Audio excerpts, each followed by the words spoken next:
FIDE Master John Curtis. We're looking at blindfold chess today, and I've got my little notes here, and very interesting. We're going to go and look at Miguel Najdorf initially. We're going to go back there and look at his 1947 Sao Paulo game. He played an English game, 3 nights variation against Camarina and Rinsky, 2 players, right, on one of the many boards that he played, right? So he played 45, I think it was, chess boards, all at once and all blindfolded. And it's, on some boards, it's recorded he played as many as 3 players at one time. And if you want to have a look at all the games, or some of the games, and view them for yourselves, you can go to chessgames.com and just go to that year, 1947, on your search, and look up Miguel Najdorf, Najdorf, and you will see all his blindfold games recorded in full and the names of his opponents back in 1947. Now, we're going to have a look at this particular game against Camarina and Rinsky. So, c4, e5, and knight c3 is played, knight c6, knight f3, d6, d4, let's open it up, e takes d4, knight takes d4, knight takes d4. Well, I think we can now work out who the Grandmaster is, Najdorf, being white, because he's already got a dominant queen, a6, g3, knight to f6, bishop to g2, g6, b3, bishop to e7. Now that's a bit of a strange move.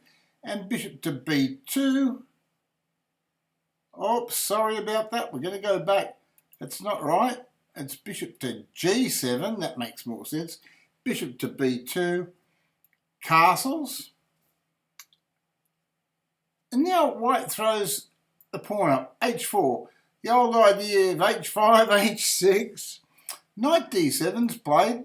And queen to d2 is replied. Knight c5.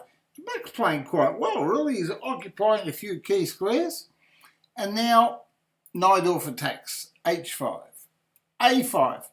Black has got a pretty good idea about general chess. He's not a bum, that's for sure. So h takes g6, f takes g6, bishop to d5. He'd be as strong as any modern club player. It's just he's playing one of the top grandmasters in the world. Knight to e5, knight to e4. Now he decides, I've got to come and get him. So he wants to threaten knight here or something like that, you know. Knight to e4, but bishop takes b2 slows everything down. Queen takes b2, and now c6. And white's thinking, oh, well, you've trapped me, bishop. I've got to take that. Check. Bishop takes. And then Najdorf castles. This is blindfold, by the way. And black seems to have a weak diagonal down here, and there's always the threat of a knight check, but it's covered by the queen and the rook. And one would think, oh, after d5, you'd be okay, protect your pawn.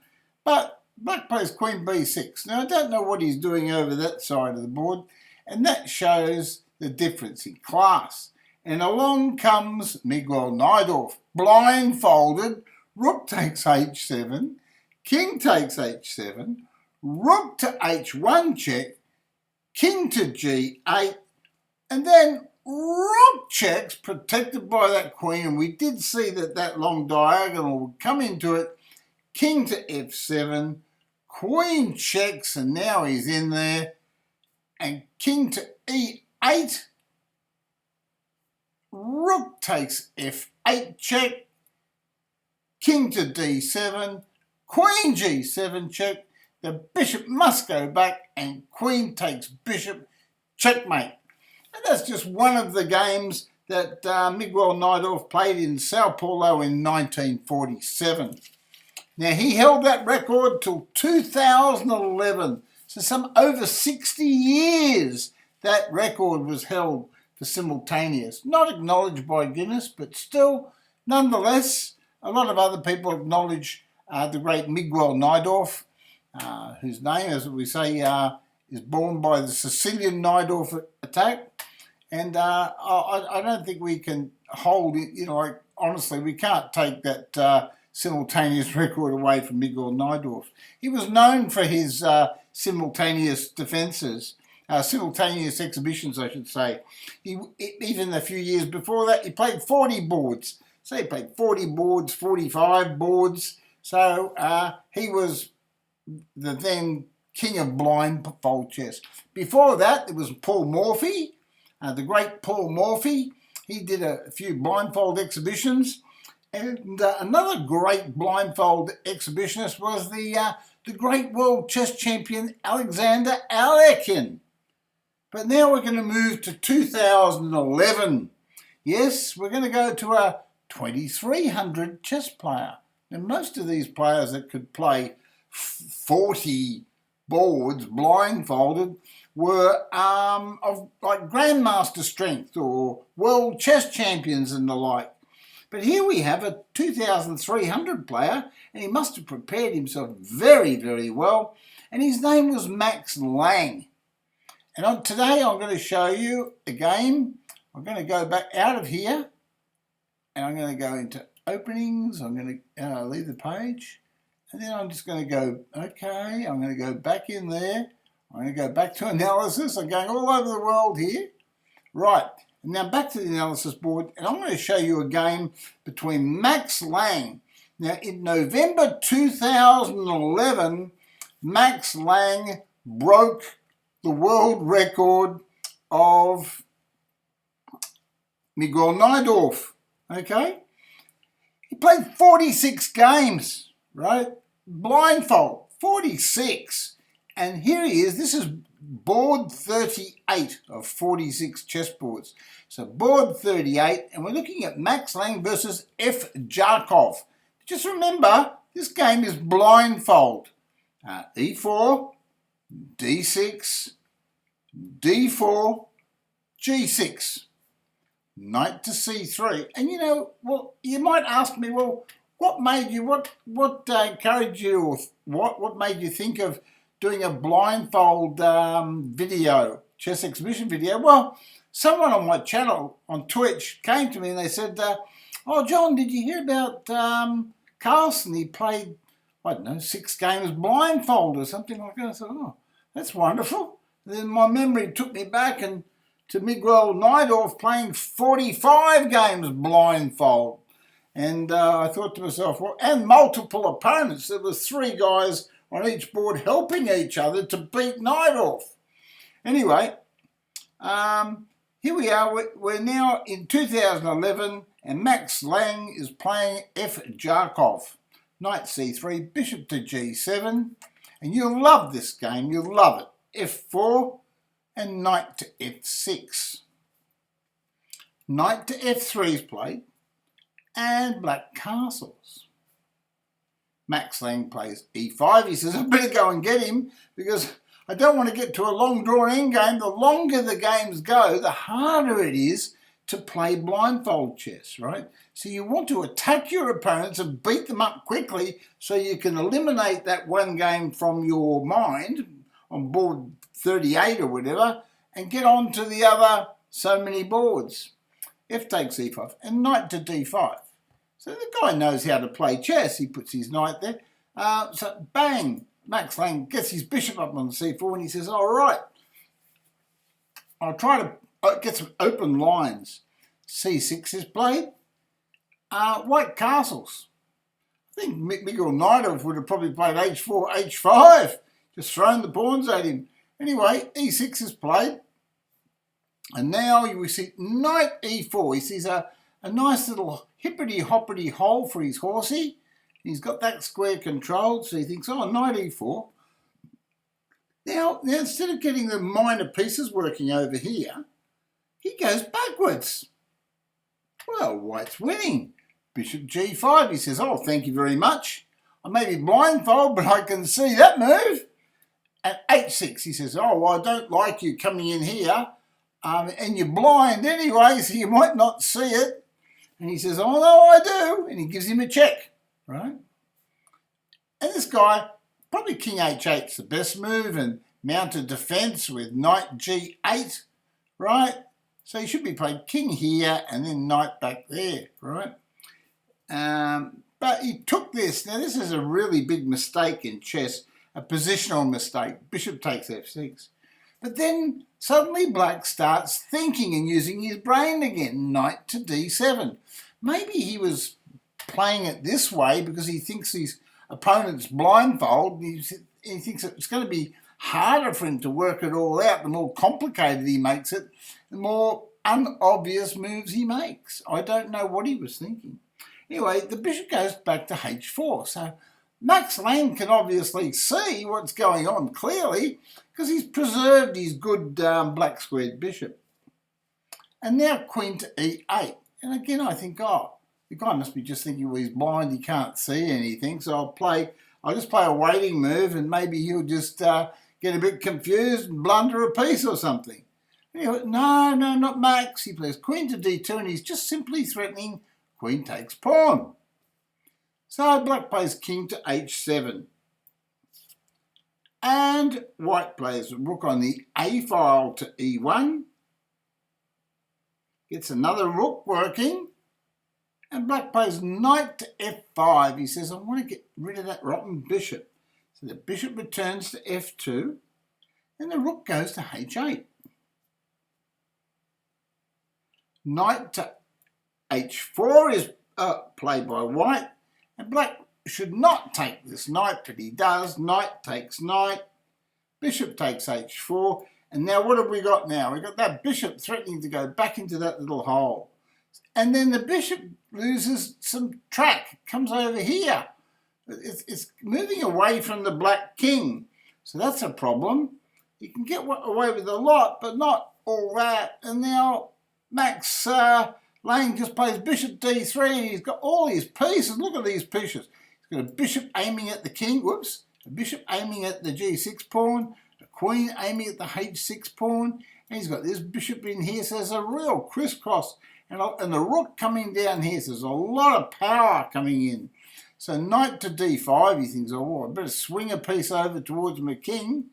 And then Max just plays rook e4. And the knight goes back to e7. And bishop f6 is played. Well, he sees his rook attacked and he moves it. Well, that was a fatal mistake, wasn't it? I'm going to stop here for 1 second. And now, do you think you can find the move that Max Lang played? Remember, a simultaneous event. This is board 38 of 46 boards.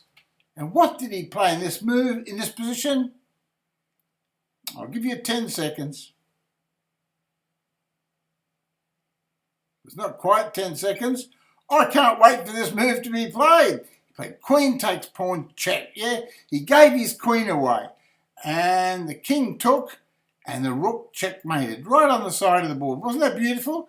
So he plays a blindfold game of chess, and he wins in 24 moves with a brilliant queen sacrifice and a checkmate without even being able to see the board. Brilliant stuff.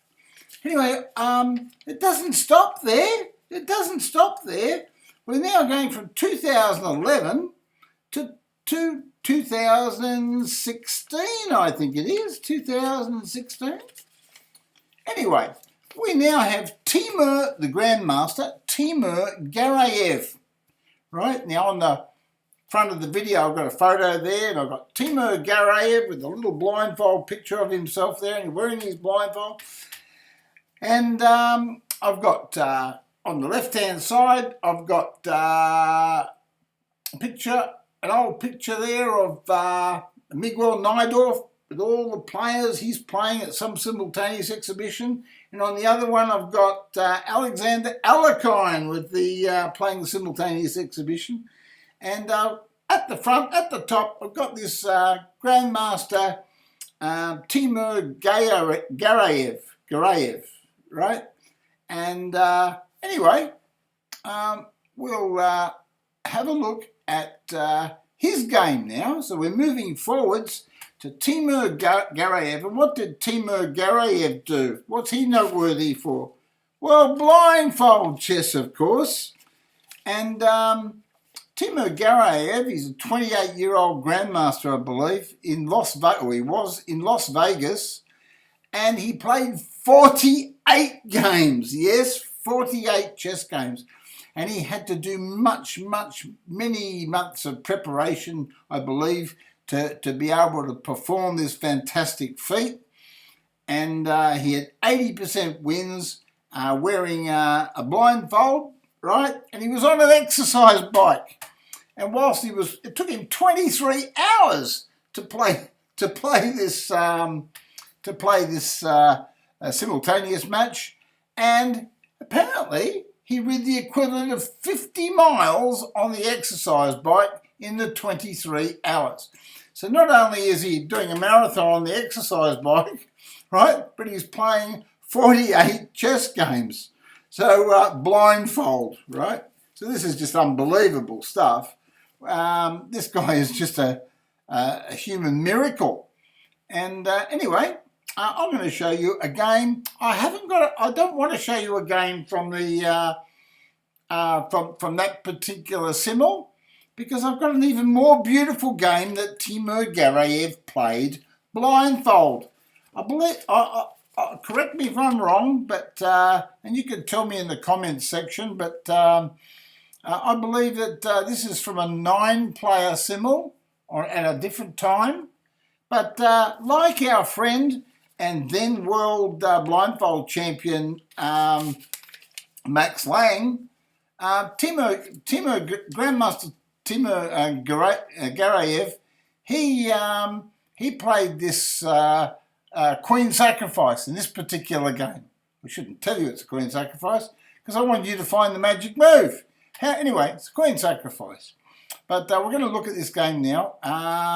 We'll start with Knight to F3, and Timur is white. He's got the white pieces, D6, E4, E5, whoops, E5, wrong one. You can't have two moves. I've got to clear that now. Wait a second. We're going to, got the wrong damn thing opened. Analysis, got it. Now we've got the analysis board opened. We're cooking. Okay, so it's Knight F3, D6, E4, E5. Now, Bobby Fischer used to always say, hold on a minute, by this stage you're supposed to be getting a minor piece out by now, so this is a little bit on the slightly weaker as far as the theoretical structure's concerned. White should have a simple D4, and we have the Philidor defence. So it's D4 is played by white. So white's just simply threatening pawn takes pawn and getting a simple game. Knight C6 and Bishop B5. This game is played between Grandmaster Timur Garayev and Daniel Swords, I believe. Like Swords, S-W-O-R-D-S, like choo. So, Bishop, he plays well. He plays Bishop D7, so he's no mug. He knows that I've got to protect my knight. The bishop's threatening it. So we're not talking about a bunny here. Daniel knows how to play. Knight to C3, Bishop E7, another good move. Gets a minor piece out. He wants to get his knight to F6 and castle. What's wrong with that? Well, Timur's got other ideas. That's what's wrong with that. Timur just throws a pawn up in the air. And he says, well, what are you going to do about that? And well, the engine says that Black's well in a slightly better position now after that move. But if the bishop does take the pawn, white can push a pawn on the knight and get a good game, right? You can get a good game and a slight plus anyway, I believe. So G4 is played, knight to F6. Okay. And then Timur just pushes the pawn on. Now Timur's got an advantage. So his idea of G4, G5 seems to have worked. Not bad for a blind man, eh? Knight to H5. And now rook to G1 is played. Remember, Timur's blind, okay? And A6. Remember, this is a blindfold game. A6. Bishop C4. So what he does, you can admire him here. What he actually does is he can win a pawn with bishop takes knight and pawn takes, knight takes pawn. But he wants more than that. He wants some sort of real attack so he can throw the whole kitchen sink at his opponent because he just thinks he's a different class. Well, and he is too. He plays knight F4. Now, he hasn't castle protected his king, and we can see why too, because the rook and the knight and the bishop are all attacking that area anyway. So it's not easy for him to find a move, but perhaps G6 and castles might have been all right. But as it is, this move is a bit strange. Bishop takes F4 and pawn takes. Now white's got a really dominating position in the centre. The central pawns control the E4s and E5s and D5 squares, as do the bishops and the knights. So all the powerful central squares are controlled. And the rook here is putting pressure on the G file. So what does white do? He just plays queen to D2 and powers up. Just a queen move, just threatening to take back the pawn with an almighty position. Hard for black to find a move here. So he says, well, right, I know what I'll do. If I wanted it, knowing anything better to do, I'll just attack your bishop. And he plays B5. And I thought, well, that's not a bad idea. There's no checkmate there or anything. And then the bishop comes into D5. And as we can see, it pins the knight against the castle. And then black thinks, well, I better castle. I'm supposed to castle and protect the king. And white takes the pawn off. He brings his queen up there towards the king. And you just think, well, how on earth is white going to break through? That all looks very good, doesn't it? But black's position's solid. He's got his 3 pawns there on the original squares. And I cannot see how he can break. I looked at the game and I thought, well, I can't see how he's going to break through. I thought, oh, all right then. So if I had to find a move here, black plays rook to B8. The whole idea is he wants to get off the pin. I suppose that's a logical idea. You can't see how white's going to break through. And if I had to find a breakthrough move, can you see a breakthrough move here for white? Can you see one? Can you see a breakthrough move for white here? Well, if I found one, I'd be thinking of castling and saying, oh, right, I'll get both rooks working.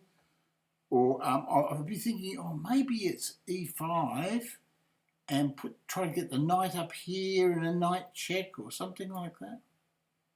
No, it's not. This is it. G6.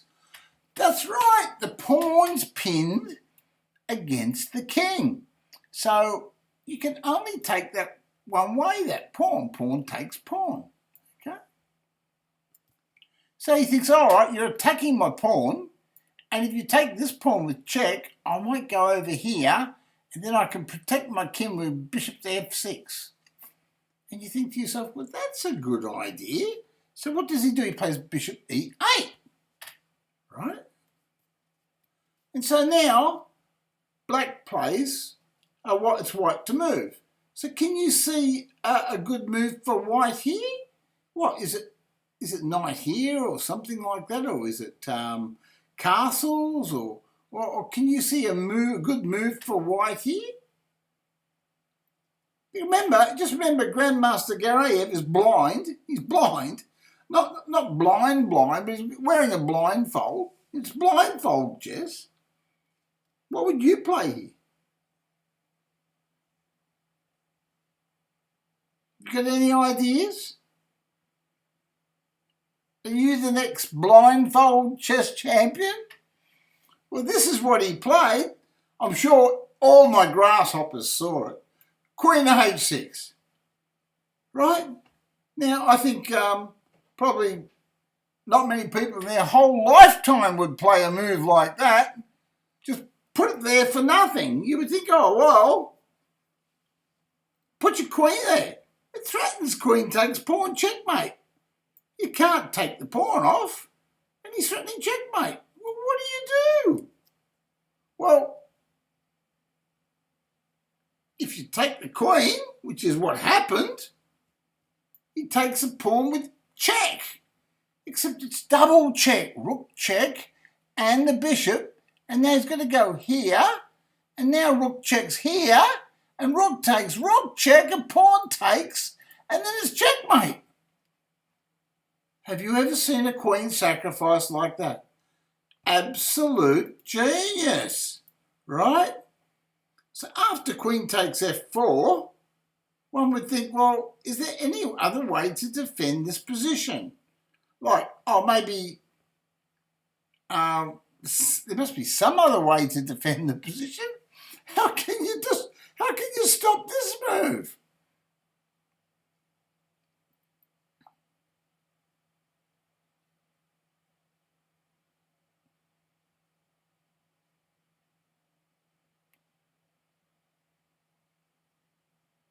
Or maybe you can play bishop to f6. So you play bishop to f6. Well, would the queen still go here? Threatening checkmate. And now you can stop checkmate if the pawn takes. Rook takes pawn. It doesn't threaten checkmate, does it? Does it? Well, rook takes pawn. What do you do then? Well, you hit the bishop or something and try to get rid of that bishop? The knight can come in. There's checkmate here now. So if you take the bishop, there's checkmate here. And if you take the knight, there's checkmate there. Have you ever seen a game like that before? Well, this guy is now Timur Garayev. Grandmaster Timur Garayev is now the world blindfold chess champion.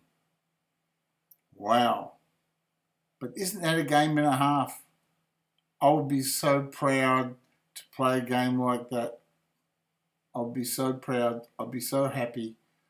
I must admit, in my whole life, I've never played a beautiful move like that in my whole life. And I've been playing chess for over 50 years. And he played it blindfold. There you go. That's the difference between a grandmaster and a FIDE master. And a grandmaster and us ordinary men. Anyway, listen, thank you very much for watching. Please thumbs up and please subscribe to the video if you like the content. Come and see me on Twitch, and you can play me chess live on Twitch if you like. But we'll just go back and we'll show you, we'll leave you with that final move.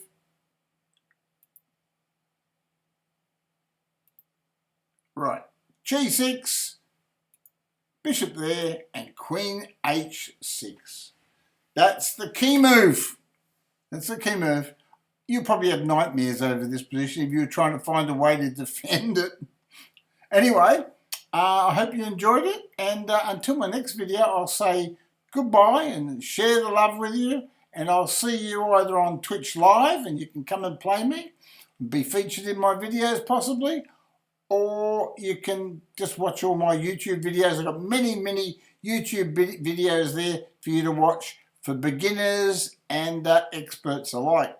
Okay then, so bye for now. I am off to do some more chess.